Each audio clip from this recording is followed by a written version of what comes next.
મહેસાણા જિલ્લા કોંગ્રેસ દ્વારા વોટ ચોરી સંદર્ભે મશાલ રેલી નીકાળવામાં આવી। મહેસાણા જિલ્લા કોંગ્રેસ દ્વારા તોરણવાડી માતાના ચોકથી લઈ ગોપીનાળા પાસે આવેલ ગાંધીજીના બાવલા સુધી રેલી યોજાઈ।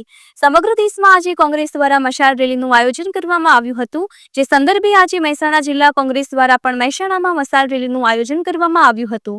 જિલ્લા કોંગ્રેસ દ્વારા યોજાયેલી મશાલ રેલીમાં વોટ ચોર ગદ્દી છોડના નારા સાથે સૂત્રો બોલાયા। મહેસાણા જિલ્લા પ્રમુખ બળદેવજી ઠાકોર, પૂર્વ પ્રમુખ મુકેશભાઈ પટેલ, પૂર્વ પ્રમુખ કીર્તિસિંહ ઝાલા, પૂર્વ પ્રમુખ હસમુખભાઈ ચૌધરી, પૂર્વ શહેર પ્રમુખ ભૌતિક ભટ્ટ તથા જીતુભાઈ ચૌધરી, કોંગ્રેસી અગ્રણી સહિત સમગ્ર જિલ્લાના આગેવાનો ઉપસ્થિત રહ્યા।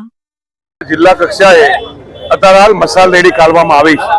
સમગ્ર દેશમાં જે વોટ ચોરી કરી અને ભારતીય જનતા પાર્ટી જ્યારે શાસનમાં બેઠી છે ત્યારે સમગ્ર દેશની અંદર પહેલી શરૂઆત એ બેંગ્લોરથી કરવામાં આવી છે।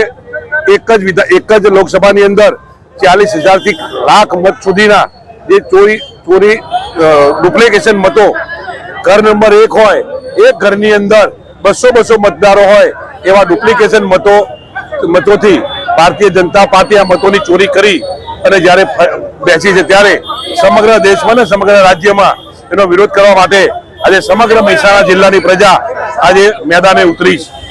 રેલી કાઢવાનું મુખ્ય કારણ વોટ ચોર ગદ્દી છોડ ભારતીય જનતા પાર્ટી વોટની ચોરી કરી અને જે સત્તા મેળવી છે તો એને સત્તા પર રહેવાનો અધિકાર નથી। એટલા માટે સમગ્ર દેશમાં આ જ્યોત જલાવવા માટે આજે જ્યોતનું આયોજન કરવામાં આવ્યું છે અને મશાલ રેલીનું આયોજન કરવામાં